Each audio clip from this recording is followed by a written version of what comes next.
Bonjour et bienvenue à l'Assemblée nationale. Donc, je suis Arnaud Bonnet, député de la 8e circonscription de Seine-et-Marne. Dans ce qu'on vit en circonscription, les OQTF, avoir les papiers en préfecture, avec le logement, ce sont nos thématiques. Et c'est le travail principal de ma collaboratrice de circonscription, Amina Boirour. Et donc, c'est notre travail quotidien de réussir à faire du lien, de réussir à essayer d'avancer pour toutes les personnes qui nous sollicitent, et ça prend beaucoup de temps. Je sais qu'Amina le fait avec grand plaisir, et c'était vraiment pour moi essentiel de faire vivre notre circonscription à la haine, au travers en plus de Antonio qui est sur la circonscription, qui est un réalisateur de la circonscription. Donc c'était une raison d'autant plus importante. En circonscription également, on a fait il n'y a pas longtemps un parrainage républicain, c'est-à-dire qu'on a accompagné en format NFP, il y avait une personne de chacun des 4 grands partis. Et pour moi, c'est essentiel en fait qu'on arrive à projeter à nouveau une parole de gauche sur ce sujet, qu'on arrête d'avoir peur de parler immigration, mais qu'on en parle comme il faut. Et donc, par toutes ces petites initiatives, en fait, l'idée, c'est de remobiliser tout le monde, parce que c'est difficile pour tout le monde, hein, en premier lieu pour les premières et premiers concernés. Sur ces sujets, je pense que la culture a beaucoup à faire, même si nous, politiques, on doit faire notre part, même si je sais que les associations font très largement, et beaucoup plus que largement leur part, avec toute la difficulté qui est la leur. Il faut qu'on arrive à avancer bien davantage sur ces sujets, accompagner la culture, toutes les cultures, et donc c'est ce que je me proposais à faire en invitant Antonio, bien sûr, toute l'équipe. Quelque chose dans les échanges qui m'a choqué aussi, avec Antonio beaucoup, hein, parce que quand on en a discuté au début, c'était le fait que finalement, à l'étranger, tu as réussi à faire vivre ton film beaucoup plus facilement qu'en France. La transition est parfaite, merci Arnaud. Alors effectivement, d'abord, merci beaucoup de donner l'opportunité au film de rentrer à l'Assemblée nationale. Donc ce qui sera intéressant évidemment, c'est de discuter et d'échanger à la fin du film, parce que moi je suis toujours intéressé d'avoir les retours et qu'on puisse échanger. Alors il y a d'autres personnes de l'équipe du film qui sont présents, donc d'autres comédiens, d'autres qui sont en retard mais qui vont nous rejoindre, donc ça permettra vraiment d'avoir un échange assez riche, j'espère. Donc voilà, merci beaucoup. C'est vrai que le film a fait un peu le tour du monde, plus de 40 festivals, 11 prix, 9 mentions, donc il a beaucoup vécu à l'étranger, mais on va peut-être discuter de pourquoi c'est si compliqué de le faire vivre en France, ce film. Merci beaucoup. Bonne projection à tout le monde. Et bien sûr, avant quand même, je tiens à remercier la personne qui a organisé tout ça au niveau de l'Assemblée nationale. C'est Méline Rivera, qui est en stage auprès de moi pour 6 mois. Et donc merci à toi, Méline.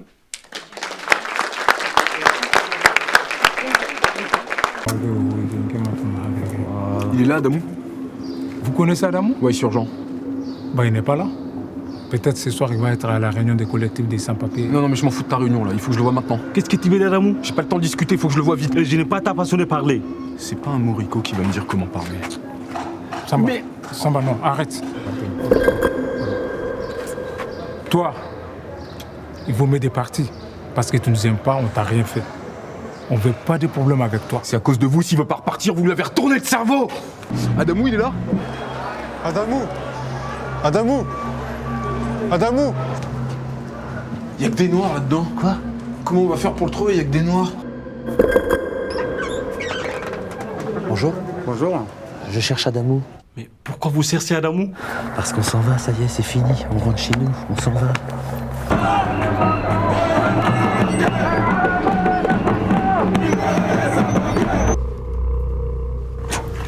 Bonjour. Adamou n'est pas là. On m'a dit de venir ici. Vous arrêtez pas de me faire cavaler. Il a un petit problème, il n'est pas là. Bon, je peux l'attendre ici? Je crois que non. Ça risque d'être long. Et s'il ne revient pas? Ça commencerait à devenir compliqué.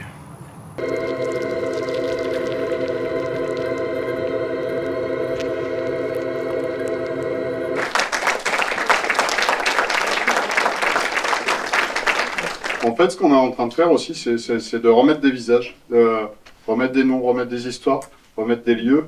Actuellement, avec les acronymes qui sont balancés au QTF, MNA, on déshumanise. Et ce qu'on a besoin de faire, je crois, c'est redonner des visages, redonner des prénoms, redonner des histoires. Parce que des gens qui ne sont plus dans l'acceptation, en fait, en leur expliquant que ce sont des gens, parce qu'ils ont perdu ça en fait.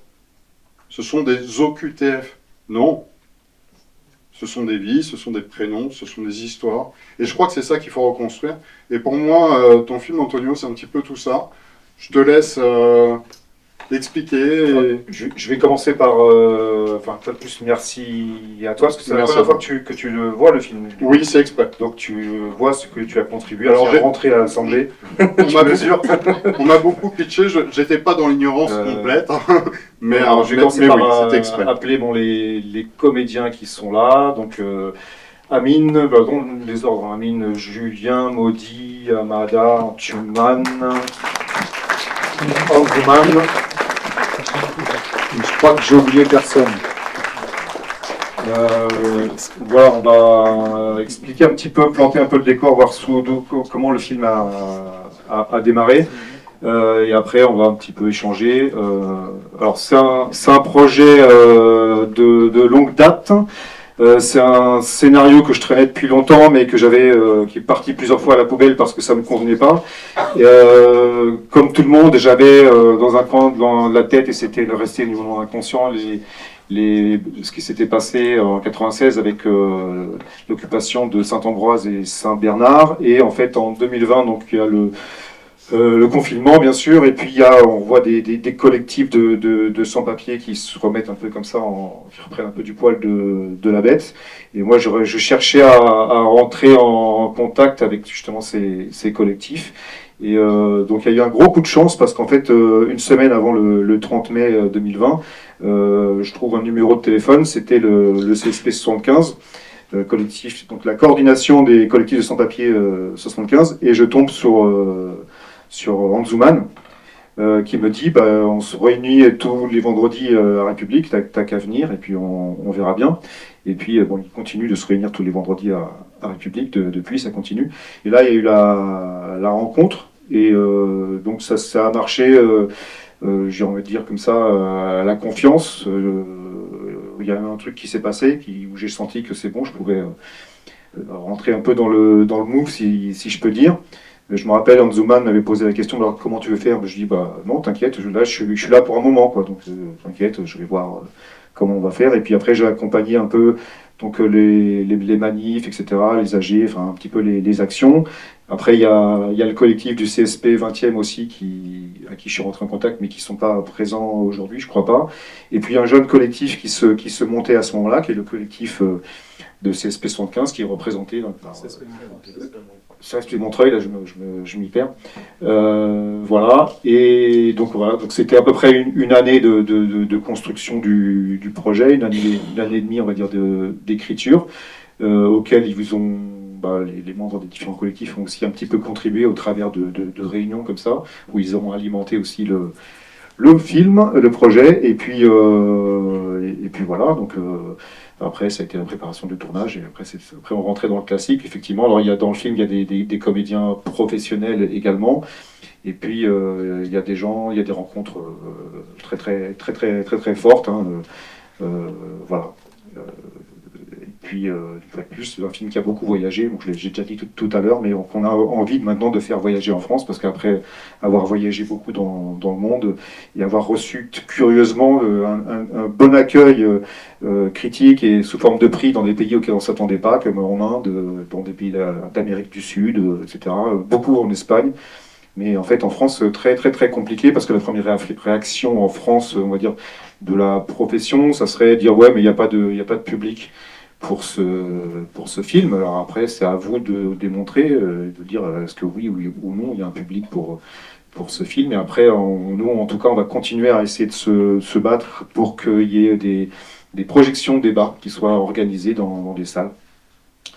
Voilà, je ne sais pas si vous avez des premières réactions. En tout cas, je vais passer le micro. Anzuman, peut-être c'est toi qui vas ouvrir. Oui, d'abord, moi je remercie Antonio, hein, parce qu'au début c'était pas facile. Voyager en tête étrangère, et c'est difficile à le réaliser en tant que film. Mais quand il a dessiné le premier projet écrit, et il nous a rencontrés au marché des enfants rouges, là où je travaille avec beaucoup de collègues, on a échangé autour du sujet. Et on s'est dit, pourquoi pas chacun essaie de voir quel rôle il peut jouer dans ce film. Et bravo, tout vient de toi, hein, franchement. Et ensuite, moi, je salue aussi Arnaud, parce qu'il a sauvé la France. C'est ce film, quand tu vois la liste des pays où il a été vu et vraiment avoir des prix, et que ici, les acteurs se trouvent en France, donc c'est quand même désolant qu'on arrive jusqu'à aujourd'hui qu'on n'a pas pu le voir dans des endroits beaucoup plus importants. Mais tu nous as sauvés, merci beaucoup à Arnaud. Moi, je terminerai pour dire qu'elle est d'actualité encore, parce que demain, c'est même CSP 75, Montreuil et l'intercollectif, va à Sasselé. Sasselé, c'est à une centaine de kilomètres au nord de Lyon, où le 20 juin 1940, les nazis allemands ont assassiné près de 200 tirailleurs sénégalais. 188 pour être précis, 6 maghrébins et 2 légionnaires. Parce que le 18 juin, c'était l'armistice, la ville de Lyon devrait être une ville ouverte, c'est-à-dire accessible, sans combat. Donc l'armée des tirailleurs sénégalais qui étaient au nord de Lyon pour surveiller la ville, pour protéger la ville, ont tous été triés. C'est-à-dire ils ont enlevé des blancs, des noirs, à part les 6 maghrébins et les 2 légionnaires qui sont censés être les chefs de cette patrouille. Tout le monde a été tué, sauf ceux qui ont réussi à fuir. Donc il y a un tata là-bas, c'est le 85e anniversaire demain. Et la CSP Montreuil, la CSP 75 et tout l'intercollectif vont manifester là-bas en rendant hommage à ces tirailleurs. Dans une période où le ministre de l'Intérieur est en train de faire une chasse aux migrants, une chasse aux sans-papiers, pour être honnête, c'est carrément raciste. Ça nous rappelle cette période-là. Donc, l'idée, c'est que demain, en rendant hommage à ces tirailleurs sénégalais, c'est pour dire à ces jeunes-là qui sont chez eux, qui ne doivent pas baisser la tête. Ceux qui sont en France aujourd'hui, qui sont racistes, qui ne veulent pas les voir, ils sont chez eux. Parce que la France a été libérée comme ça. La France a été libérée grâce à l'apport de l'Afrique subsaharienne, du Maghreb et d'autres pays du monde entier. Donc voilà un peu la chose. Moi, j'étais très très content de faire partie de ce film et je continuerai à participer à des réunions comme ça, des discussions autour du film. Et je dis bravo Antonio et toute son équipe qui ont pu réaliser ce beau film qui va nous servir dans toute notre vie. Merci. Juste avant que j'oublie, on a aussi le chef-op qui est là, mais il est puni, il faut qu'il continue de filmer. Il faut le signaler quand même au passage. Alors Maudit, je te passe le... Si vous avez des interventions, n'hésitez pas. Oui, bonjour à toutes et à tous. Déjà, je suis reconnaissant, je vous remercie beaucoup, toutes les personnes qui sont dans la salle. Je vous remercie, je remercie M. Arnaud, honorable Carlos Martin Bilingo TV 95. Merci beaucoup. Moi, je suis très heureux de vous voir pour un film qui n'est pas un budget de Netflix. Il n'y a pas de super-héros. Je pense que c'est énorme de voir tant de monde pour ce film. Alors, pour raconter un peu le truc avec Antonio, il faut savoir que nous, on est un jeune collectif de sans-papiers de Montreuil qui est né 2020. Donc, Antonio, il n'est pas que réalisateur, mais aussi un camarade de lutte des sans-papiers, parce qu'il était là avant. Il était là bien avant de nous proposer ce projet de tournage. Donc, il venait, il filmait nos actions. Le 30 mai, on a fait une très grande manifestation de Montreuil à Paris. À ce moment-là, les manifs étaient interdites. Mais nous, on a bravé l'interdiction parce que ce n'était pas autorisé. Mais c'est parce que le confinement, c'était compliqué pour les sans-papiers. On a manifesté ces jours, il y avait Antonio. Les 30 mai, les 20 juin et les 17 octobre, on a fait une marche nationale partout en France. Nous, collectif sans-papiers de Montreuil, on a marché d'Alsace à Paris. Et Antonio était là, il a filmé tout ça. Donc, le film Voyage en tête étrangère est un film qui est né dans un contexte très particulier, parce que c'est le moment où il y avait beaucoup d'élites qui se rejoignent et des collectifs sans papier qui naissent. 2020-2021, il y avait une grosse mobilisation des collectifs des sans-papiers qui a fait qu'Antonio nous a proposé ces projets-là. Mais d'habitude, on voit les documentaires, on ne voit pas les films fiction sans-papier. On n'avait pas l'idée. Du coup, il nous a parlé de ça, on n'a pas compris c'était quoi les films de fiction sans papier. Bah, on s'est dit, bah, écoute, on va voir. On a fait une réunion, on a discuté, on a vu que c'était intéressant, mais ce qui était plus intéressant, c'était on avait une envie urgente, c'est comment faire passer nos luttes. Parce que nous, on était là, on était peu médiatisés, alors qu'on a fait de grosses mobilisations partout en France, mais le média, évidemment, n'en parle pas. Donc, du coup, on avait cette envie de faire passer le message à travers l'écran ou toucher d'autres milliers sociaux qui n'est pas aussi des milliers militants. Bah, du coup, on s'est dit, bah, allez, pourquoi pas. Voyage en tête étrangère, c'est une bonne idée. Le film de fiction sans papier est parti comme ça. On a participé, on a fait plusieurs réunions avant. Enfin, c'est un film de fiction en réalité, mais il y a nos idées aussi. Il y a des messages, il y a des moments qui passent, c'est des réels, des réunions, l'auto-organisation des sans-papiers, les idées où il y a une partie où on dit est-ce que tu as le papier, est-ce que ton patron sait que tu as le papier? Oui, ils le savent, mais ils ne le savent pas. Du coup, ça, c'est par de remarques, ça, c'est des choses que nous, on a dit pour que ça passe dans le film. Parce qu'on sait que sur des chantiers, dans le nettoyage, on n'a pas le papier, on travaille, mais souvent, nos employeurs, ils savent qu'on n'a pas le papier, mais ça arrange comme ça, c'est le système, et même ils sont condamnés. Donc, c'est à l'État de changer quelque chose. Donc, je pense que c'est parti comme ça, c'est très important. On a participé, on a fait le film. Voilà, je pense que le film a beaucoup voyagé. Antonio l'a bien dit, on veut aussi que la France, que ça voyage aussi en France. Et comme notre douanier l'a dit, en chemin de Sissoko, en ce moment, aujourd'hui, vous savez, voilà, il y a un vrai contrôle de sans-papiers, enfin, que M. Rotaillot appelle une opération de contrôle pour vraiment choper les personnes en situation régulière. Mais sauf que ces personnes, on les chope quand tu rentres au boulot ou quand tu pars au travail. Donc, c'est des gens qui ont contribué, qui ont payé des impôts depuis des années. On a déjà 5 ans, voire 10 ans. Donc, c'est pas normal. Donc, l'idée aussi est de regarder ces films et aussi d'en parler, d'essayer de regarder d'autres projections et débats autour. Je pense que ça fera en sorte que nos luttes aillent, que les gens comprennent ce qu'on vit, le message qu'on veut faire passer. Bon, je vais m'arrêter là, je ne vais pas monopoliser la parole. Franchement, merci beaucoup à toutes et à tous. Alors, c'est vrai que le jour où j'ai fini d'écrire le scénario et que je les ai réunis pour leur pitcher ça, j'en menais pas large parce que je me disais, bon, est-ce que ça va le faire? Est-ce qu'ils vont accepter cette idée un petit peu saugrenue de parler d'exil d'extraterrestres sur Terre? Donc ce jour-là, on va dire que je transpirais à grosses gouttes parce que si jamais elle me disait non, ton truc, ça le fait pas, bah, tout le projet se cassait la figure. Plutôt, moi, merci pour vous de déplacer. Plutôt, je vais passer à Julien. Parce que je suis arrivé au casting après toi. Ah ouais. Donc, je vais voir ton retour d'abord.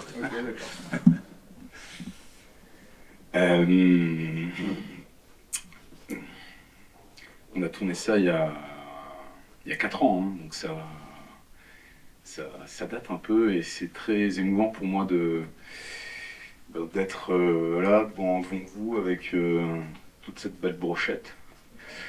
Moi j'ai le souvenir d'un film qu'on a fait un peu comme un docu en fait, hein, c'est ce qu'on... Pourtant, et c'est pas un docu, mais c'est truffé de témoignages. On a travaillé avec des vraies choses, avec des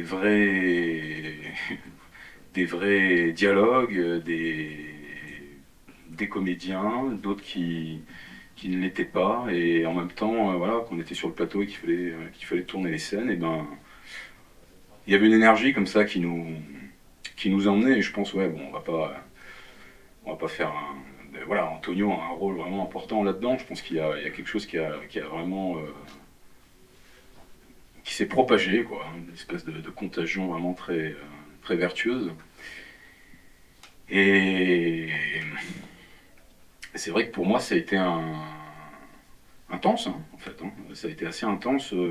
On tournait. Il fallait que ça avance. On avait beaucoup de choses à Geoffrey. Et voilà, moi j'en ai un souvenir vraiment dense, quoi. Et aussi galvanisé et concerné par les enjeux de l'histoire. Moi, en l'occurrence, j'ai des papiers. Et en même temps, voilà, j'ai essayé d'incarner au mieux cette espèce d'enflure là, mais qui lui fait tout pour partir. Lui il se bat pour partir et à côté de lui il y en a qui se battent pour rester, quoi. C'est un peu étrange. Voilà, Amine, je te redonne la parole. Bah, moi, le souvenir que j'ai, c'est les rencontres. Quand je suis arrivé aux premières répétitions, au premier casting surtout, on a fait les callbacks, on a rencontré Julien et d'autres comédiens aussi pour préparer les films. Et là, j'ai senti que c'est un projet, il faut le faire en urgence. Et surtout pendant les tournages, quand certaines scènes, on n'a que 3 prises. Parfois, on fait que 3 prises, il faut aller vite. Et parfois, on a des problèmes extérieurs, des bagarres pour les gérer, externes, des gens qui ne veulent pas qu'on tourne, et on veut tourner ce film. Donc, ça crée vraiment des problèmes logistiques. Et c'est pas facile à gérer. Comment je vais expliquer? Mais comme vous avez vu, cette film, pour moi, c'est un pire qu'en naissance d'une vie. Parce que ces gens-là, si ils ont été retournés chez eux, cette film, ça n'existe pas. Et heureusement, ils sont pas retournés chez eux. Cette film existe, qu'on a réussi à tourner. Et on a réussi de faire de bons amitiés. Toujours, on est en contact, on se voit tout le temps. Pour moi, c'est ça la vie. Tu fais un film, c'est pour rencontrer des gens et pour raconter l'histoire. Et cette film, j'ai raconté l'histoire, certaines histoires que je ne connais même pas dans cette film. J'ai découvert là-bas certains lieux. Et moi, surtout ce qui est étrange, quand tu viens en France, tu n'as pas les papiers, mais ce n'est pas qu'une seule manière de ne pas avoir les papiers. Il y a plusieurs manières. Il y a les travailleurs sans-papiers. Il y a les migrants, c'est pas du tout pareil la démarche administrative pour avoir les papiers.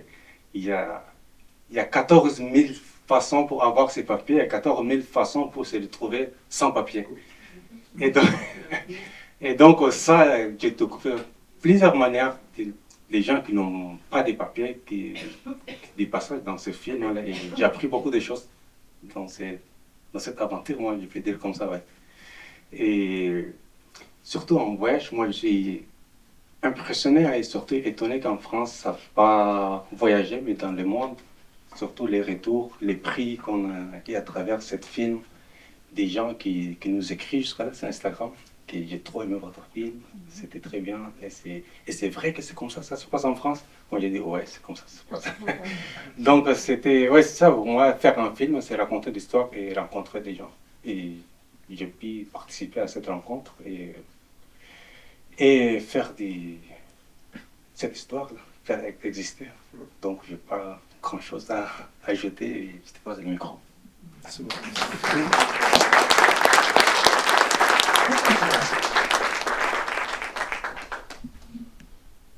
Bonsoir tout le monde. Moi, je n'ai pas grand-chose à dire.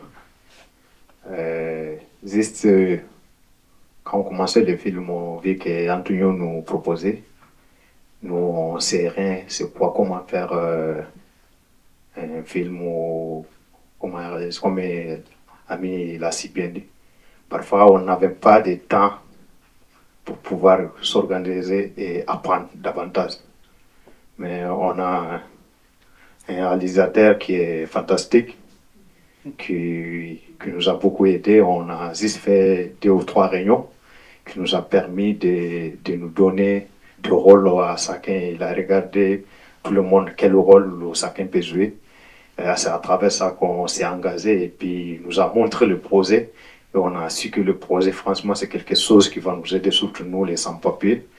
Et c'est dans cette bite que nous, on s'est lancé. Et comme il a si bien dit à Amine, pour le moment, on fait que 2 ou 3 prises pour pouvoir aller après ces 2 ou 3 prises. ils regardent si c'est bon, si c'est pas bon, on va essayer de... Franchement, c'est quelque chose qui nous a motivés, c'est quelque chose qui nous a appris même dans la vie. Mais malheureusement, nous sommes en France qui ne reconnaît pas ce que nous on fait. Parce que quand on sort, on essaie d'avancer de l'économie française parce que les sans-papiers ou les immigrés, on travaille, on cotise. Mais la France ne reconnaît pas ça avec un gouvernement raciste qui est là. Vraiment, nous ne sommes pas là que pour des miettes, nous sommes là pour le développement aussi de la France. Il faut que les gens sachent ça. On est là, on cotise, on développe la France ensemble. Je pense avec la diversité culturelle. C'est ça la France. Merci.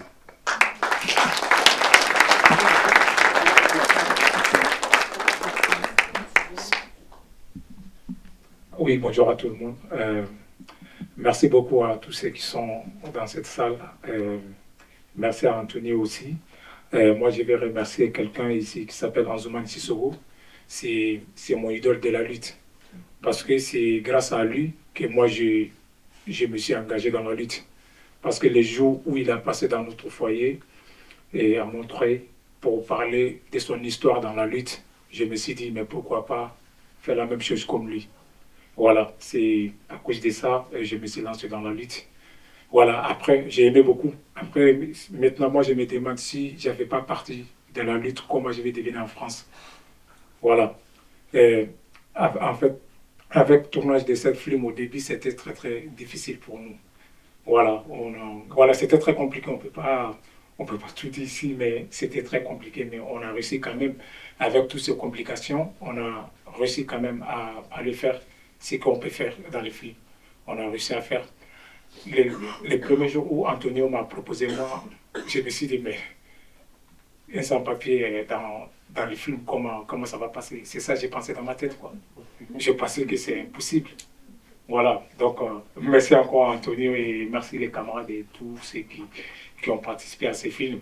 Voilà, et puis juste, moi je vais juste parler d'un sujet qui est une obligation de quitter le territoire. Les médias anti-immigratoires, ils aiment parler de ça pour dire telle personne a une OQTF, pourquoi on n'est pas expulsé ces personnes. Mais ils oublient que l'OQTF qu'ils donnent à ces personnes, 96% de nos OQTF, ça n'a rien à voir avec la délinquance. Par exemple, quelqu'un qui quitte au travail, sur le chemin de travail, il peut se faire contrôler, voilà, il recevra une obligation de quitter le territoire. Ou bien quelqu'un qui fait une demande à la préfecture pour sa régularisation.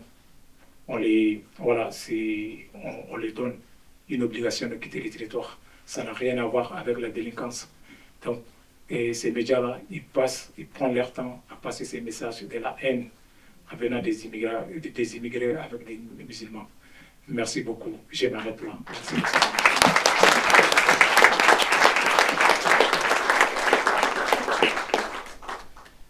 On aimerait bien aussi vous entendre, on aimerait bien aussi vous passer la parole.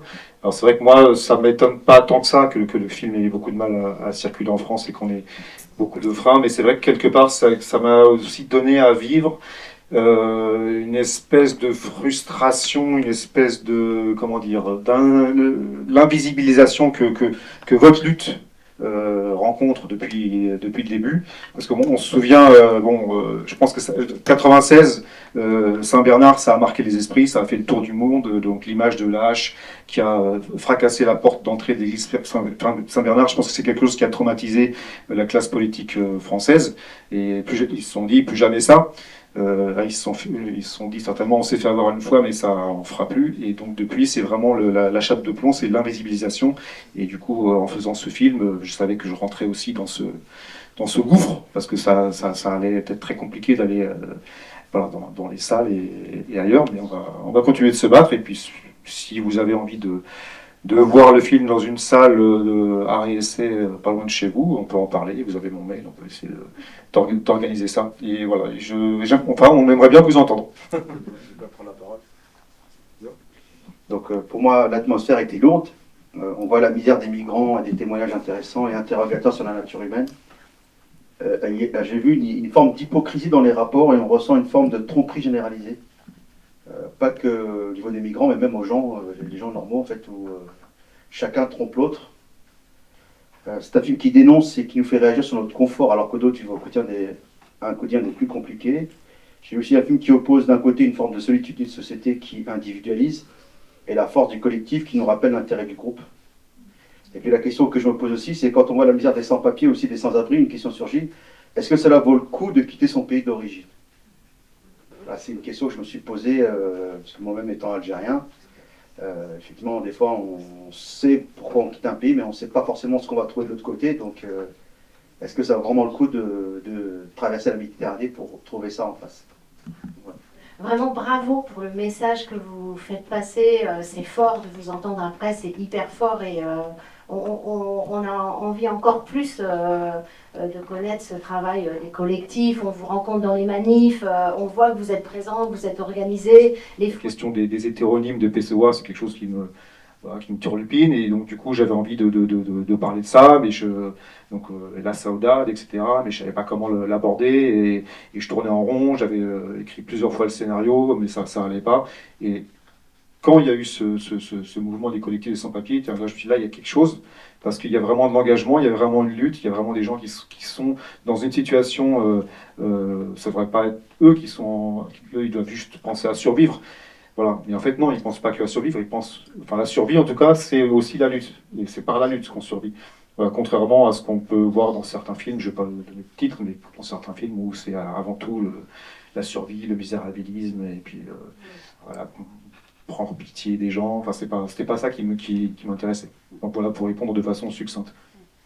Merci. En même temps, j'ai pas toutes les réponses, et je préfère ne pas toutes les avoir.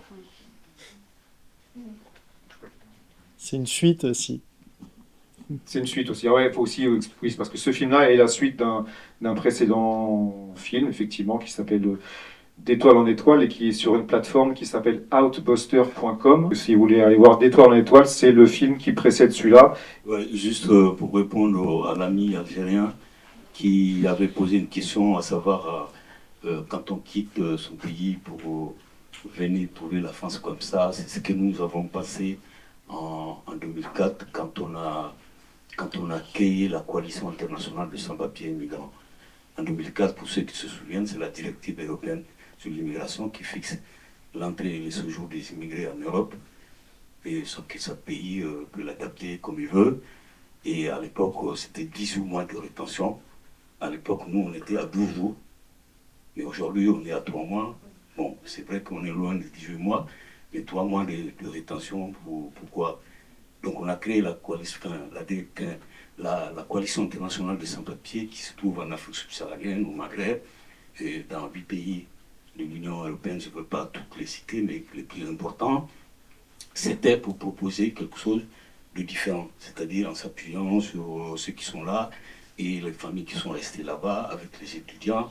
Ces réseaux permettent d'organiser des choses beaucoup plus intéressantes avec les États pour que les étudiants puissent venir légalement faire des études. On peut faire beaucoup d'échanges, mais ça n'a pas marché parce que ceux qui sont là-bas, ils sont pressés pour ce genre de projet. Ils veulent aussi venir parce que nous sommes là et ils ne savent pas que c'était de plus en plus dur.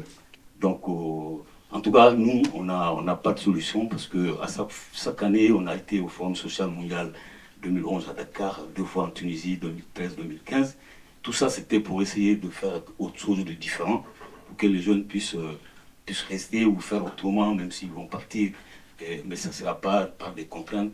La façon dont ça se passe aujourd'hui, c'est beaucoup plus dangereux encore. Et on a vu Alarm Phone qui est né en 2004, 2014 plutôt, quand on a fait le truc en Italie. Voilà. Donc tout le monde se pose la question, est-ce que dans ces conditions-là, c'est intéressant de migrer? Moi, je dis non, mais pour l'instant, on n'a pas la solution. Qu'est-ce qu'il faut faire? Ouais. Moi, je me juste rajouter en défense de ce qu'il dit. C'est vrai, hein, toute personne qui sera, à un moment donné, tu te dis, mais qu'est-ce que je fous ici à un moment donné? Mais en fait, en gros, pour être clair et court, on se sent piégé. Parce que, admettons, moi, j'ai mis 5 ans pour venir en Europe. J'ai passé, rien que l'Algérie, j'ai vécu 4 ans là-bas. l'Algérie, Tunisie, Mauritanie, machin. Après, je prends le Méditerranée, les Usac à 50 personnes surchargées, t'as un pied dans le bateau, un pied dans l'eau. Bref, ça a bien passé, je suis là. Je suis là pratiquement il y a 7 ans. Donc là, il y a 7 ans, j'ai mis 5 ans pour venir, j'ai mis 7 ans sans papier. Donc là, à un moment donné, tu te dis, mais qu'est-ce que je fous ici? Là, je t'entends pas, ça avance. C'est vrai, mais le truc, une fois que tu es parti, là, tu es piégé parce que là, on ne peut plus retourner. Qu'est-ce qu'on va faire? Monsieur, Mesdames et messieurs, bonsoir. Aboubakar Doumbia du collectif Schaeffer à Aubervilliers. Merci Antonio pour l'invitation. Et je souhaiterais saluer d'abord mes camarades de lutte qui sont là, surtout au doyen. Pourquoi on part de chez soi? À cette question, on ne peut pas généraliser. On va dire chacun part. On est dans un monde et chacun veut voyager. Et on part toujours pour des différentes causes. Moi, perso, je suis venu en France par l'envie de découvrir. Voilà, par l'envie de découvrir. Et si possible, continuer mes études. Je n'ai pas eu cette possibilité. Après, on se retrouve en situation irrégulière parce qu'on ne nous laisse pas le choix, surtout par la mauvaise foi du gouvernement, ne veut pas prendre les choses en main et nous laisse à la merci de certains patrons. Moi, j'ai essayé de m'inscrire à l'université Paris 8 de Saint-Denis. 2 fois, ça n'a pas marché. Je ne suis pas découragé. Je me suis lancé dans une lutte de collectif des sans-papiers jusqu'à aujourd'hui, puisque nos grands frères avaient tracé le sillon. On a continué, on est toujours dedans et on espère que ça va changer. Tout à l'heure dans le film, il y a une partie qui m'a vraiment marqué, où ils sont allés demander à ce que Adamo puisse dormir chez la famille de Rome. Moi, dans mon collectif à Aubervilliers, Schaeffer, on a accueilli plusieurs personnes. Et c'était comme un centre pour les nouvelles arrivants. Pas plus tard qu'hier, j'ai croisé une prof à Aubervilliers. Elle m'a dit, Aboubakar, mince, on a un mineur qui est scolarisé dans une école. L'enfant, à la sortie de l'école, voit sa prof pour dire, je ne sais pas où dormir ce soir parce que mes parents, voilà, la famille qui nous hébergeait, on avait qu'une semaine, on nous a libérés. J'ai automatiquement pensé au collectif Schaeffer, qui malheureusement est expulsé depuis 2023. Si le lieu existait encore, on aurait ramené le gamin vers vous. Mais malheureusement, et en fait, quand il passe à toutes ces questions, l'entraide, nous, on s'est formé en collectif pour pouvoir s'entraider, mais le service on rendait à travers la ville d'Aubervilliers, c'était énorme. Parce que le collectif Schaeffer était devenu comme un centre d'hébergement pour les camarades sans-papiers et même pour certains Français qui se retrouvaient dans les difficultés. Quand nos soutiens venaient vers nous pour dire on a des gens qui dorment dehors, est-ce que vous pouvez les héberger pour X temps? Nous, on acceptait volontiers parce qu'on s'est retrouvés dans une même galère. Donc le film, c'est vraiment une triste réalité. Je veux pas accueillir. Non, moi, je vais parler assez fort.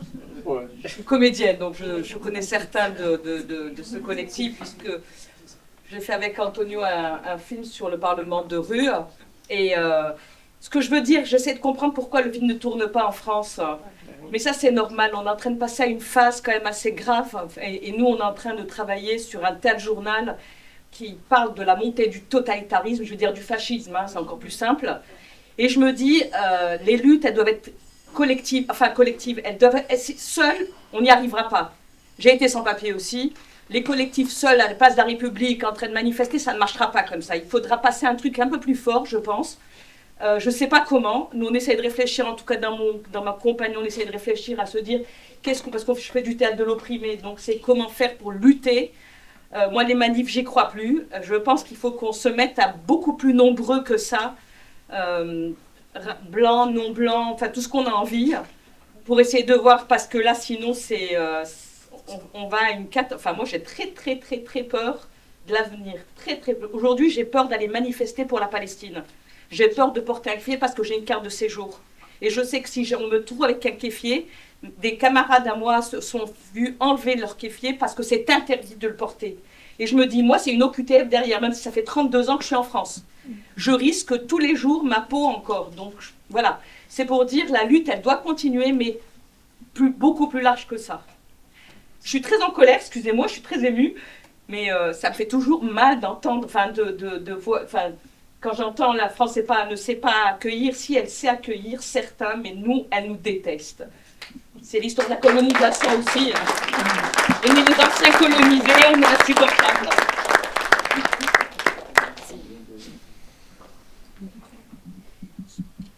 Bonsoir tout le monde. Moi, je suis Mahamadou Soukouna du Conseil national de la jeunesse malienne de France. Et, tout d'abord, je tiens à féliciter et à encourager les initiateurs, en commençant par le réalisateur et les acteurs aussi. Et ce que moi j'aimerais ajouter, c'est vrai que c'est compliqué que le film passe ici en France. Bon, tout le monde a dit des raisons simples, hein, mais il faut que ça passe. Il faut que ça passe. Pourquoi? Parce que je pense que les gens n'ont pas la vraie version des immigrés ici en France. Il faut faire comprendre aux gens que l'immigration n'est pas synonyme de la barbarie. Malheureusement, c'est ce qui se comprend ici en France. Les médias donnent ce que les politiques veulent. Pas tous les politiques, évidemment. Mais malheureusement, la vraie version de l'immigration ne se passe pas ici en France. On ne donne pas la vraie version des faits. Donc, à travers ces films, je pense que moi j'ai compris un truc, c'est quoi? L'immigration n'est pas synonyme de la barbarie. L'immigration n'est pas synonyme de la délinquance. Je pense que vous avez tous compris ça. En tout cas, c'est ce que moi j'ai compris. Et l'immigration, il y a la solidarité derrière, il y a des faits, il y a les vrais faits derrière. Donc, je pense que ces films doivent passer à tout prix pour que les gens comprennent réellement ce que c'est que l'immigration et ce n'est pas la barbarie. Merci beaucoup. Bonsoir à toutes et à tous. Moi, je suis militante de la lutte des sans-papiers. Merci pour cette occasion ce soir, Antonio, et voilà, pour cette occasion surtout pour ce débat. Bien sûr, le film, c'était une occasion aussi pour revoir le film, mais surtout pour ce débat et cet échange en fait, c'est le débat qui passe dans la rue, dans les médias. C'est le débat, c'est de tous les jours, ces jours-là, c'est ce qu'on entend. Et c'est bien de même entre nous, on discute ça entre nous, c'est bien malheureusement, il y a parfois des paroles qu'on ne veut pas entendre, mais il faut les entendre, au moins on ne les voit pas dans les médias, mais ça permet entre nous de parler et de poser et de pointer des problèmes que malheureusement parfois on essaie de les éviter. Pour moi, ce que met en relief ce film, c'est la question de l'acceptation de l'autre. Gilles, la personnalité de Gilles au début, c'est pas celle dans la fin. La personne qui, fermée entre elles et malheureusement les problèmes viennent parce que la personne elle est fermée. Plus qu'on s'ouvre sur l'autre, plus on se découvre. Et peut-être même Gilles à la fin, il a découvert qu'il peut faire quelque chose pour l'autre que peut-être il n'a pas réalisé au début. Et c'est ça la société, que ce soit on parle de la société française, des sociétés du Nord, du Sud, plus on renferme, plus il y aura des problèmes, même entre soi-même, plus on est ouvert, plus on découvre qu'on peut accepter tout le monde a quelque chose à donner à l'autre, il y a de la place pour tout le monde, il y a des moyens pour tout le monde, juste il faut s'ouvrir, accepter l'autre, et c'est ce qu'on a besoin malheureusement, sinon ça sera la fin de toute l'humanité. De toute façon, ce qu'on voit aujourd'hui, c'est pas du tout rassurant, et un peu de se poser comme ça, parler, et accepter l'autre, et tout le monde a quelque chose à donner, et voilà, la planète, elle est ouverte à tout le monde, il y aura de tout pour tout le monde. Juste, il faut vraiment accepter, tolérer, et être plus proche de l'humain qu'on est à l'intérieur. Et merci. Bravo. Je suis Peggy de l'association Turbulence Noisienne. Alors c'est vrai qu'on a remarqué, nous, dans le permanence, qu'effectivement, c'est compliqué, les portes se ferment. Et on a du mal à faire régulariser aussi les sans-papiers, ça devient très très compliqué. Et c'est vrai qu'on a eu cette réflexion dans notre association de savoir comment on pourrait ouvrir une autre porte, une autre fenêtre. Et on s'est on a pensé au parrainage républicain. Pourquoi? Parce que c'est médiatisé, ça met aussi les politiques en phase aussi de leurs responsabilités. Ce qui est vrai que ça a été bien, parce qu'on en a fait un samedi dernier, il y avait pratiquement tous les partis de gauche qui étaient présents, c'était intéressant. On a eu des témoignages aussi de ces sans-papiers qui effectivement ne sont pas des délinquants, ont une vie, sont des étudiants, sont des gens cultivés. On n'a pas cette image que les médias nous mettent devant les yeux tous les jours. Je pense que c'est peut-être une des solutions, peut-être multiplier ce genre d'action pour justement visibiliser un peu plus les sans-papiers, leur montrer aussi au peuple français que ce ne sont pas juste des délinquants, des terroristes ou tout ce qu'on entend dans les médias en ce moment. Voilà. C'est ce que je voulais dire. Une autre réaction? Oui, bon, bonsoir à toutes et à tous. Moi, je suis là, je m'appelle Gassama Mahamadou, je suis là par l'invitation de mon neveu, qui est Diawara, qui a parlé des conditions de travail. Moi, j'ai fait 8 ans sans papier et j'ai travaillé pendant 8 années étant sans papier et chaque année, j'ai payé des impôts. J'ai payé des impôts, ça peut être bizarre pour certaines personnes parce que nos impôts, on ne dit pas vous n'avez pas de papier, on vous donne pas, vous ne devez pas payer des impôts. Mais par contre, quand on demande la carte de séjour, c'est très très compliqué.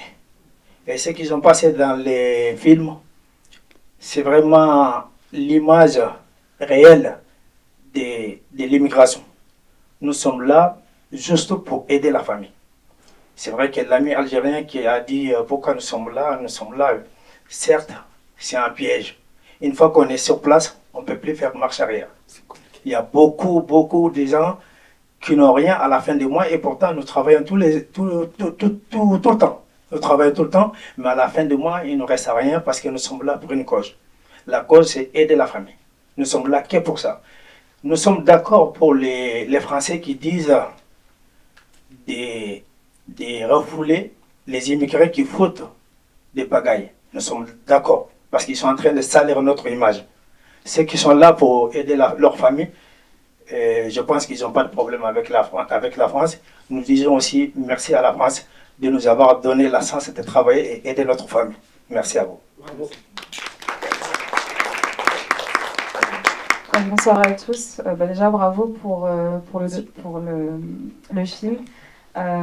C'est vrai qu'on ne comprend pas forcément, mais ça nous tient vraiment jusqu'à la fin. On a envie de comprendre et c'est très bien comme ça.